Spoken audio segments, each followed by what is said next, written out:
지난주에 이제 보셨던 6장으로 넘어와서는 갈라디아서를 정리하면서 바울이 우리에게 첫 번째 제시했던 내용은 자기의 책임을 다하라는 것이었습니다. 자기에게 주어진 일을 다 해라. 그거 우리가 다 못하고 갈 수도 있다. 우리가 그런 이야기들을 계속 나누었어요. 사실 하나님께서 내게 주신 인생을 다 쓰고 가는 사람들이 얼마나 되겠습니까? 많이 부족하다는 생각이 들어요.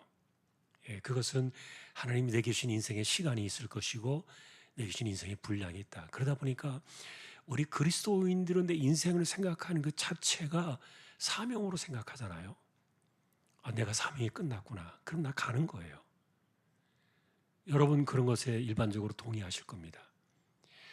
그것이 어쩌면 우리가 내 인생의 삶의 주권을 하나님께 맡기고 사는 사람들의 의식이라고 봐요. 내게 주신 인생의 사명이 끝나면 나는 가는 거예요. 그보다 얼마나 더 행복하고 감사한 일이 어디 있겠어요. 여러분 우리가 천국 가는 게 두렵지 않아요. 실제로 우리는 우리 시대에 만일에 예수님께서 오신다면 최고의 영광 아닙니까? 마라나타의 신앙은 그래서 2000년 동안에 모든 시대의 성도들이 외쳤던 소망이었어요. 주여 오시옵소서. 그 영광의 나라에 우리가 간다는 그런 소망도 있지만 저는 사실 이 내 시대에 우리 시대에 예수님이 다시 오신다면은 최고의 영광이라고 생각하는 이유 중에 하나는 뭐냐면 내가 죽음을 보지 않고 들림받는 거예요. 엘리야처럼 말이에요. 에녹처럼 죽지 않고 갔잖아요. 하나님의 나라에 갔잖아요. 그들은 하나님의 특별한 은혜를 받은 사람들인데 사실 사도 바울은 주님이 다시 오시는 그 부활의 영광이 있는 그날에 정말 십자가의 사건으로 이 사망 권세를 깨트린 마지막 결말이 그날에 올 것이다 그랬어요. 십자가와 부활의 마지막 최종적인 승리의 열매는 우리가 부활의 몸을 입게 되는 그날이다. 그랬는데 만약 우리가 살아있을 때 주님 오신다면 여러분 그렇게 되는 거예요. 우리가 죽은 자들이 먼저 물론 일어날 것이겠지만 그러나 산 자들이 그 산채로 변화를 받아가지고 들림을 받는 거예요. 이게 얼마나 영광스러운 겁니까? 그래서 세상을 떠나서 빨리 죽고 싶어서 그런 게 아니에요. 세상이 너무 힘드니까 빨리 가고 싶다 그런 말도 아니에요. 물론 그런 사람도 있었지만 그리스도인들은 그렇게 살지 않았어요. 자, 그렇게 하지 않은 이유 중에 하나가 뭐냐? 사명 때문이에요. 내게 주신 분량이 있으니까. 그러니 나에게 주신 그 책임을 다하라. 나의 짐을 져라.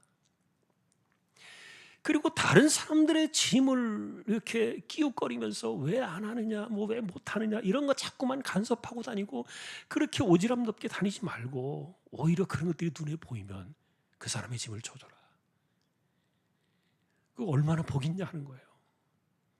나의 짐을 질 뿐만 아니라 다른 사람의 짐까지도 져줄 수 있다면 그 사람은 다른 사람의 일까지 내가 같이 인생의 짐을 지고 가니까 얼마나 복이 있는 사람이냐고요. 여러분 그래서 우리가 살아가는 삶의 인생 그리스도인들의 삶에 대한 평가는요 사명으로 따지면 딱 맞을 거예요. 내게 주신 인생의 사명을 내가 얼마나 하고 가느냐, 그리고 내가 정말 인생의 사명을 이루기 위해서 내가 질주를 하고 있고 그것을 위해서 내가 시간을 들이고 인생을 들이고 생각을 바치고 이렇게 하고 있느냐 하는 거예요. 하나님이 내게 주신 인생의 사명이 뭔가, 그리고 하나님께서 내게 주신 인생의 분량이 뭘까를 생각하는 거죠. 자, 이거는 다 다르잖아요. 다 다르다 그랬고요. 그래서 예를 들면 여러분 우리가 요한복음 마지막 장에서 부활의 주님께서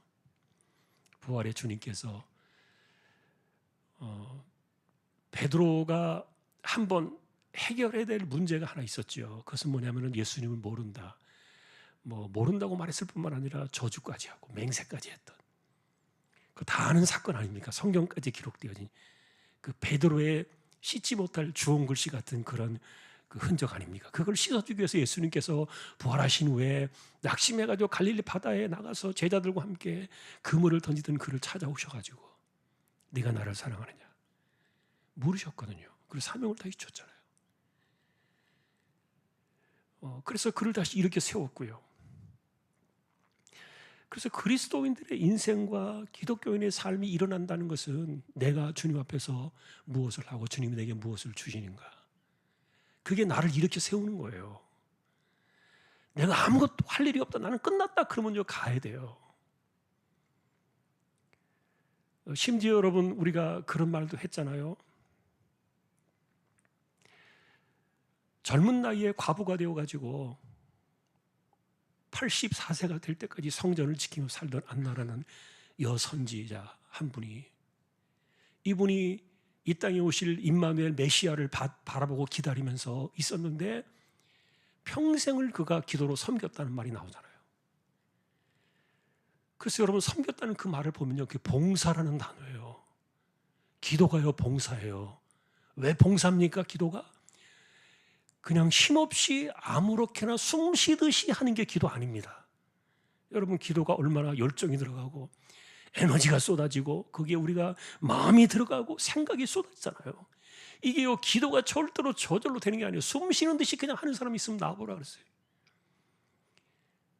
그게 힘들어요. 그거 안 돼요. 그래서 성경은 기도를 봉사라고 말한 거예요.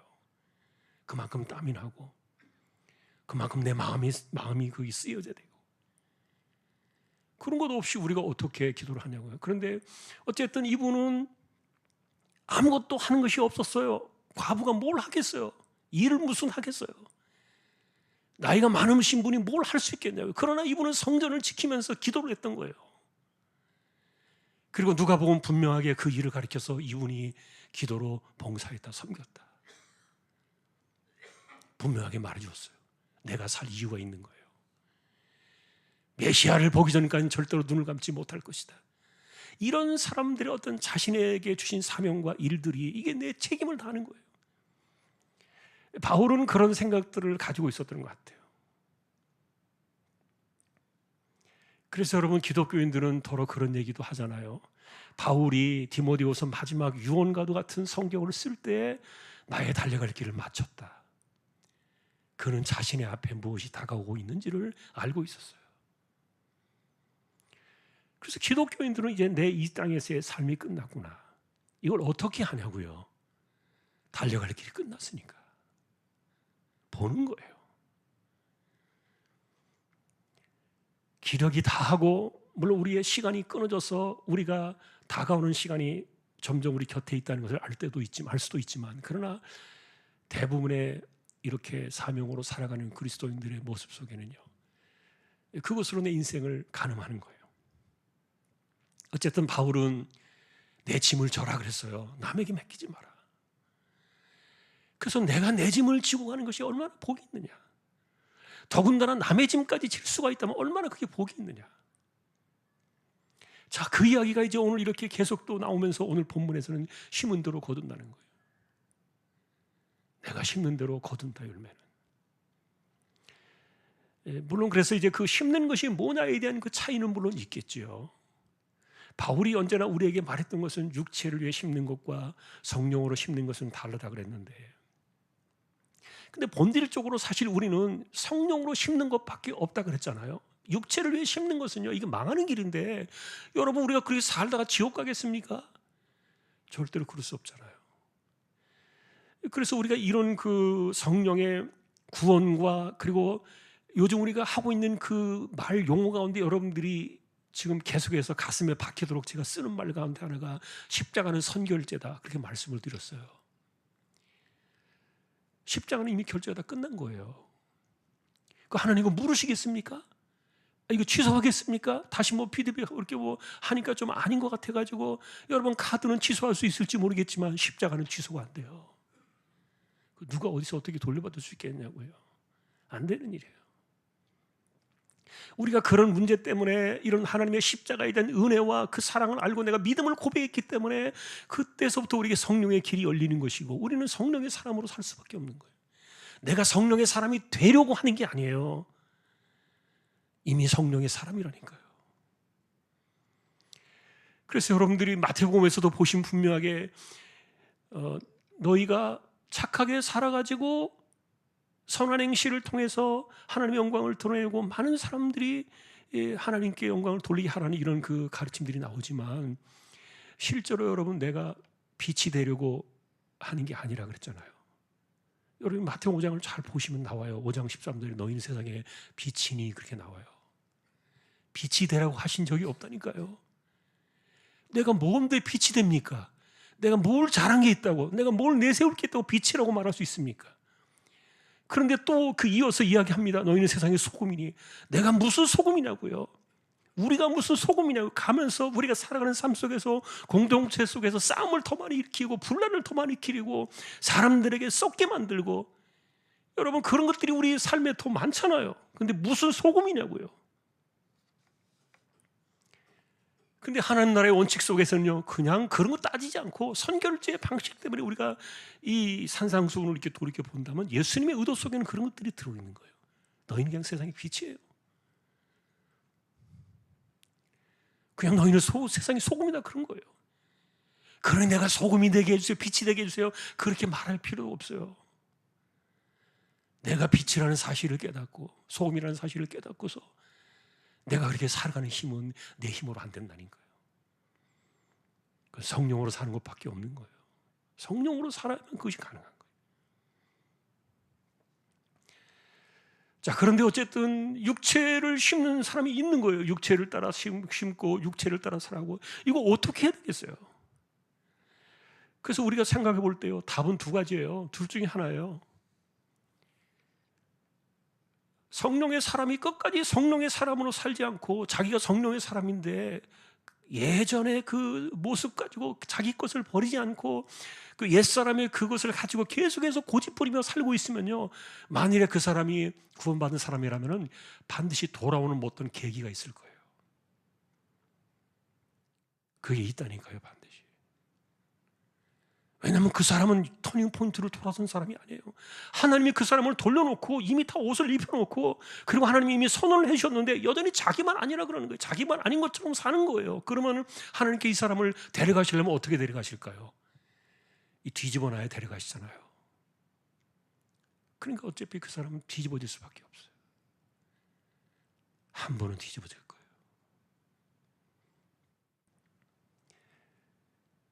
그러나 만일에 죽는 날까지 그것이 없는 사람은 어떻게 될까요?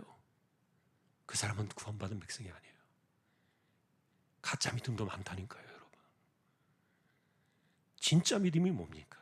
그 믿음에 대한 진짜를 이야기하기 위해서 여러 가지를 막 이렇게 이야기합니다. 우리는 내가 예수님을 아니까라고 말하는데, 그런데 우리가 사실 이신칭의만 가지고 보면은 그게 맞아요. 그러나 삶은 성령으로라는 이 나머지 우리가 천국 가기 전까지 남아있는 우리의 인생길을 생각해 본다면은 내 믿음이 진짜인가 아닌가, 이게 맞는 건가를 딱 판단해 볼 수 있는 정확한 길이 하나 있어요. 그것은 성령의 길이에요. 그것이 나에게 나타나지 않으면 이 사람은 육체를 위해 심는 사람이에요. 마지막에는 사망이에요. 그냥 구원받은 사람이 아닌 거예요. 이 사람은 성령 받은 사람이 아니라는 거예요. 자, 그런데 이제 이런 이야기들을 어쨌든 바울은 믿는 사람들에게 그 이야기를 해주고 있어요. 그래서 이 이야기는 당신이 육체를 위해서 심고 있느냐, 성령을 위해서 심고 있느냐, 이것을 한번 생각해 보라는 거예요. 자신을 돌이켜 봐야 돼요. 그래서 내가 가는 길이 육체의 길인지 성령의 길인지 생각해 봐야 돼요. 그걸 생각하지 않고 내가 예수 믿는다고 그냥 기도만 한다고 그게 되는 것이 아니란 말이에요. 자, 여러분, 그래서 내가 심는 대로 거두게 되는데, 어쨌든 우리가 성령의 길을 따라 살아가고 이렇게 한다면은 마지막까지 낙심하지 않고 선을 행하라. 어쨌든 선이라는 이 말을 기독교적인 관점에서 말한다면요, 선이라는 개념은요, 성령을 따라 사는 그 열매들을 말해요. 하나님이 기뻐하시는 길이에요. 이거는. 이게 뭐냐라고 딱 집어서 자꾸 말하고 싶어하는 분들이 있다면 그것은 우리가 율법 같은 것에 익숙해서 살기 때문에 그래요. 그래서 여러분, 기독교는요, 윤리를 말하지 않아요. 그 도덕을 가르치는 그런 신앙이 아니에요. 그거 다 실패했잖아요. 그래서 성령으로 사는 것은 율법이 아니라 그랬고 규칙이 아니라 그랬어요. 심지어는 전통도 아니라니까요. 내가 맞다고 여기는 그것을 우기는 그 자체가 육체를 위해서 고집하는 거예요. 그게 성령의 삶이 아닌 거예요. 그러나 내 신앙, 내 영적 경험, 내 영적 그 지식 이런 것들은요, 나의 삶에게 적용되어지고 성령이 내 안에서 역사할 때 쓰이는 그런 그 수단일 뿐이지, 그게 다른 사람들에게 동일하게 되는 건 아니라 그랬잖아요. 사람들마다 다 믿음의 그릇이 다르고 진리에 대한 깨달음이 다르고요. 이게 다 달라요. 어떻게 똑같이 적용할 수 있겠냐고요. 자, 그래서 우리는 우리에게 주신 어쨌든 하나님이 기뻐하시는 그 길을 걸어가는 것, 이것이 선한 길이고, 절대로 낙심하지 마라. 근데 왜 낙심할까를 생각해 보면 자꾸 비교하니까 그래요. 다른 사람이 눈에 보이니까. 사실 저는 이제 이런 그 바울의 이야기들을 생각해 보면서요, 우리가 살면서 제일 약점 가운데 하나가, 많이 하는 것 가운데 하나가 자꾸 다른 사람들이 눈에 들어오는 거예요. 그러니까 자꾸만 저 사람이 눈에 거슬리고 신경 쓰이고, 그리고 그 사람한테 이렇게 끼어들고 싶고, 그리고 그 사람이 하는 것에 대해서 미주알 고주알 자꾸 막 따지고 싶고 뭐 이렇게 하고 싶고, 그리고 더 나쁜 것은요, 내가 자꾸만 그 사람을 이렇게 통제하고 싶어 하는 거, 제일 나쁜 거예요. 그건 세상을 따라가는 아주 나쁜 방식 가운데 하나예요. 왜냐하면 하나님 나라의 방식은요, 섬김의 길을 추구하면서 따라가는 것이지, 권세를 부리고 세도를 부리려고 자기 마음대로 하고 싶어가지고 누군가를 내 밑에 두려고 하는 이런 생각들은요, 이건 세상이 가는 길이에요. 성령의 길이 분명히 아니에요. 자, 그런데 어쨌든 중요한 것은 우리가 이런 것들을 알고 방향을 알 때, 방향을 깨달을 때, 우리가 그런 것에 대해서 내가 가는 길을 잘못된 거 있으면 자꾸 고치고, 그렇게 우리가 꾸준하게 이 선한 길을 걸어가야 되는 건데, 저는 그래서 선을 해가지고 낙심하지 말지니, 이 말은요, 아까도 말했던 것처럼 남 의식하지 마라. 왜 자꾸 다른 사람을 생각하느냐? 그 사람은 자기가 가는 길이 있어요. 성령께서 그 사람을 이끌어 가신다니까요. 내가 그 사람을 책임지도 못하면서 왜 자꾸만 그렇게 끼어들려고 그러냐고요. 성령께서 그 사람은 책임지시고 하신다니까요. 그러니까 그 사람이 가지고 있는 믿음을 신뢰해야 돼요. 우리가 늘 그런 얘기 했잖아요. 최근에 성령의 길을 이야기할 때, 내가 예수 믿으면 저 사람도 예수 믿는다니까요. 내가 기도하면요, 저 사람도 기도한다니까요. 내가 이만큼 알면요, 저 사람도 이만큼 알고 있는 거예요. 내가 믿음이 이만하면요, 저 사람도 믿음이 있는 거예요. 그거 신뢰하라고 그랬어요. 이게 그리스도를 피차 경외하는 것이라고 그랬어요. 그리스도를 경외함으로 피차 복종하는 것이라고 그랬어요.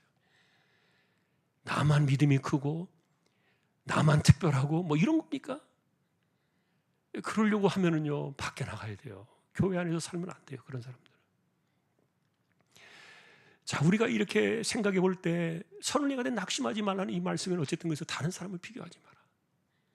여러분, 우리가 눈 뜨고 사니까 사람이 안 들어올 수 없죠, 눈에. 그리고 귀가 있으니까 안 들려올 수가 없죠. 다른 사람이 자꾸 들어와요. 그리고 다른 사람이 자꾸 눈에 보여요.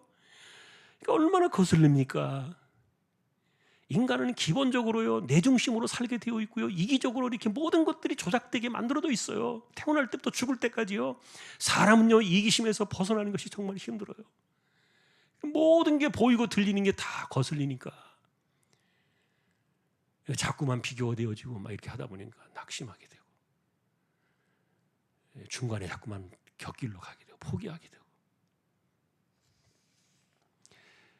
자, 근데 우리는 이런 것들을 이겨내야 돼요. 그래서 우리가 방식을 생각해 볼 때 끝까지 가기 위해서는 정말 다른 사람들을 보고 듣고 하는 이런 것에 대해서 자꾸만 우리가 눈을 감고 그리고 귀를 닫고 하는 것에 대해서 훈련할 필요가 있어요. 그러니 여러분, 다른 사람의 이야기를 가능하면 많이 안 하는 게 좋겠지요. 야고보가 우리에게 그런 것들을 가르쳐 주었으니까요. 틈만 나면 다른 사람들의 이야기를 끄집어내고 하면은요, 그게 내 인생에 영향을 미쳐요. 내 신앙을 갉아먹어요.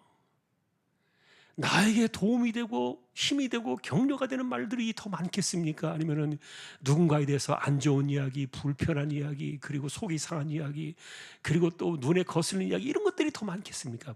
여러분 대답해 보세요. 뻔하잖아요. 나에게 그것이 무슨 힘이 되겠냐고요. 자, 그래서 우리가 믿음으로 살아가고 선한 길을 걸어가기 위해서 우리에게 부딪혀오는 이런 것들은요, 자꾸만 우리가 경계해야 돼요. 자꾸만 이것은 떨어내야 돼요.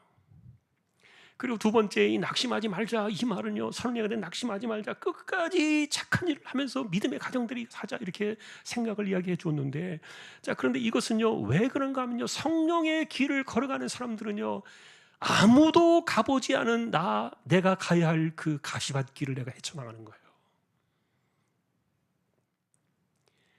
누가 닦아놓은 길을 가는 게 아니라는 거예요. 성령의 길은 다른 사람이 가고 다른 사람이 만들어놓은 편안한 길을 가는 게 아니에요. 여기는요, 가는 곳마다 가시밭길이에요. 내가 발을 내딛는 곳마다 부딪히고 깨지고 찌르고 막 그 상하고 긁히는 이런 것들이 끝없이 죽는 날까지 이어져요. 성령의 길을 따라 살아가는 사람들의 그 인생 자체는요, 그렇게 사는 거예요. 하나도 편한 것이 없어요. 익숙하지 않아요. 자, 그래서 우리는 사실은 개척자의 중심으로 이렇게 살아가는 그 마음을 갖고 있어야 되는데, 그래서 우리가 어쨌든 끝까지 이 마음을 가져라. 나는 끝까지 이 길을 간다. 나는 심는 대로 거두는 이 길을 갈 것이고, 나는 성령의 사람으로 나는 성령을 위해서 심을 것이고, 그리고 내게 주신 인생의 분량을 따라서 나는 내게 주신 이 짐을 끝까지 질 것이고, 그리고 내가 정말 가능하다면 다른 사람의 짐까지 질 것이다. 그를 비판하고 또 책망하기 위해서 짐을 그렇게 하는 것이 아니라, 흔드는 것이 아니라 그가 지고 있지 못하기 때문에. 그런 것들은 여러분, 예를 들면 우리가 기도해 주는 것 아닙니까? 그래서 우리가 비판의 말을 하기보다는 그런 그 안 좋은 모습들이 생겨날 때는 이불을 다물고요 기도해 줘야 된다니까요.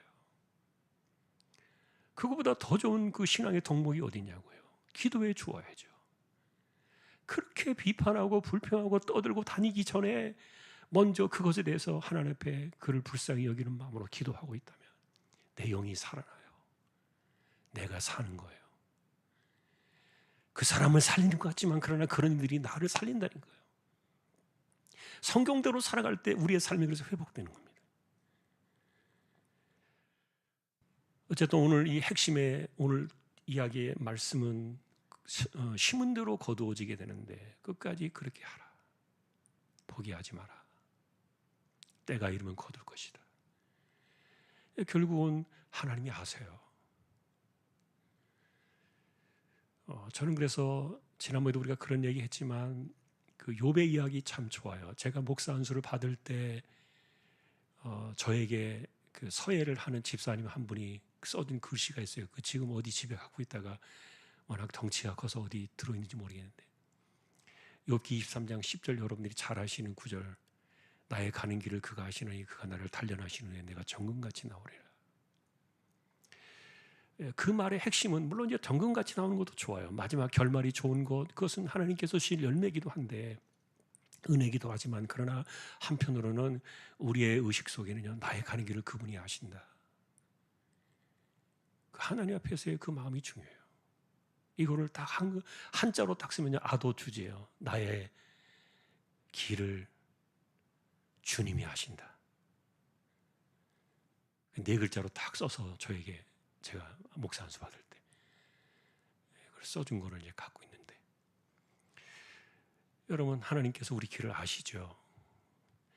그러니까 다른 사람이 몰라줘도 된다니까요. 교회가 몰라도 된다니까요. 하나님이 아신다니까요. 그러니 중간에 다른 사람 보지 말고 끝까지 가자는 거예요. 그리고 우리가 가는, 내게 주신 인생의 짐을 지고 걸어가는 이 길은 절대로 편안한 길이 아니에요. 한 번도 가보지 않은 길을 가는 거예요. 우리는 매 순간 그렇게 가는 거예요. 그러니 우리는 성령의 힘을 의지해서 기도하면서 우리는 한 걸음 한 걸음 내디디면서 가는 것이고요. 마지막으로 이제 하나 더 생각한다면은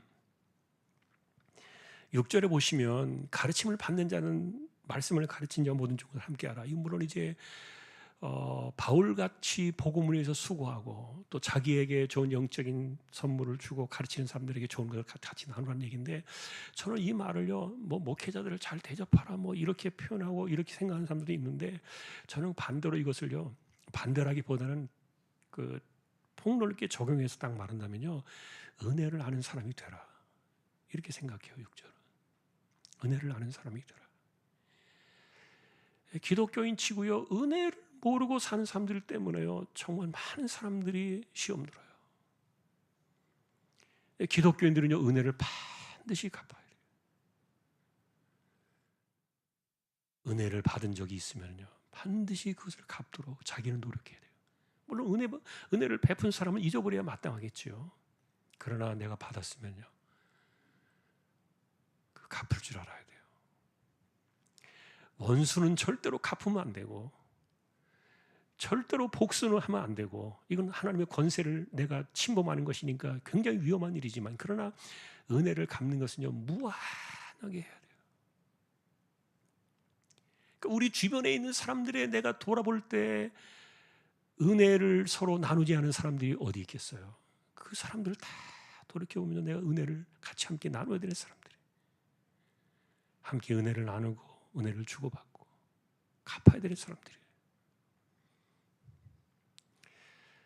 자, 오늘 이제 우리가 읽은 이 내용들의 이야기는 이제 마지막 갈라디아서를 정리해 가면서 우리가 어떻게 성령으로 살아가야 되느냐에 대한 이야기들을 쭉 해주고 있는 거예요. 다른 성경에서도 이런 내용들이 중복이 됩니다만, 어쨌든 우리가 갈라디아서를 보면서 한 번씩 이런 부분들을 좀 도전을 받으면 좋겠다. 오늘도 이 말씀을 기억하시면서 특별히 착한 일을 하되 믿음의 가정들에게 먼저 하라 그랬잖아요. 저는 이게 먼저 하나님 백성을 돌보는 게 중요하다고 생각하고요, 다른 힘이 있다면 먼저 우리 하나님 자녀들을 같이 돌보고 그 다음에 여력이 되면 바깥으로 나가라. 자기 백성들은 지금 굶어가지고 이렇게 예를 들어서 헐벗고 있는데 뭐 구제한다고 뭐 사랑을 베푼다고 밖에 나가서 하고 이러는 게 이게 순서가 아니잖아요. 옳지 않죠. 먼저 자기를 돌아봐, 자기 그 식구들 공동체 안에를 서로 돌아보라. 이렇게 하는 결정적인 이유는 뭐냐면은 성도들은요, 기도를 하니까 그래요. 기도하니까. 그래서 그 기도의 응답이 누군가의 마음의 감동을 받은 사람 통해서 가는 거예요. 이렇게. 그 원리는 언제나 변하지 않아요. 여러분 그거 알고 계실 거예요. 내가 기도를 했는데 누군가가 나에게 은혜를 베풀어요? 그 사람은 모를 거예요. 그 사람은 왜 그러는지를 전혀 모르고 그렇게 마음의 감동을 따라 할 수 있지만, 그러나 이 사람은요, 내가 기도 응답을 받은 거예요.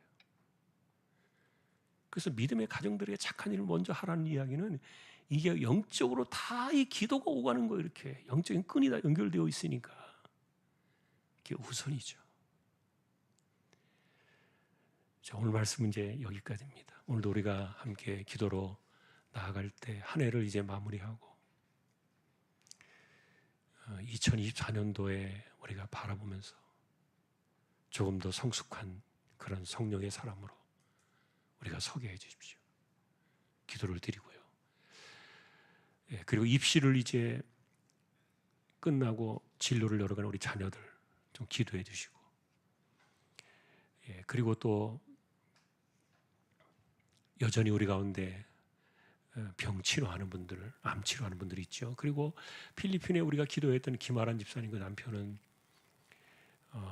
비행기로 지금 들어와야 되는데 상태가 그렇게 좋지 않아 가지고 다음 주 토요일 날 16일 날 들어오는 것으로 일단 예정이 되어 있다 그래요. 하나님께서 그 영혼을 또 그 몸을 또 불쌍히 여겨 주셔서 치료해 주시도록 기도해 주시고요. 그리고 마지막은 우리가 하나님께서 우리에게 주차장 2개를 주셨다. 별거 아니지만 그러나 하나님께서 빈 그릇을 예비해 주신 것이 아닌가, 그런 마음이 들어요. 하나님의 꿈을 꾸는 거예요. 하나님의 비전을 품고 함께 교회를 위해서 기도해 주십시오. 오늘도 우리가 손을 들고요, 주여 한 번만 외치고 기도로 나아갈 때 제가 한 15분 정도 있다가 나와서 축도로 마치 바치도록 하겠습니다. 주여 한번 보내지겠습니다. 주여, 하나님 감사합니다.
영원한 생명을 거저 주신 우리 주님 예수 그리스도의 은혜와 하나님 아버지의 사랑과 성령님의 감화, 감동, 위로, 인도, 교통, 충만하심이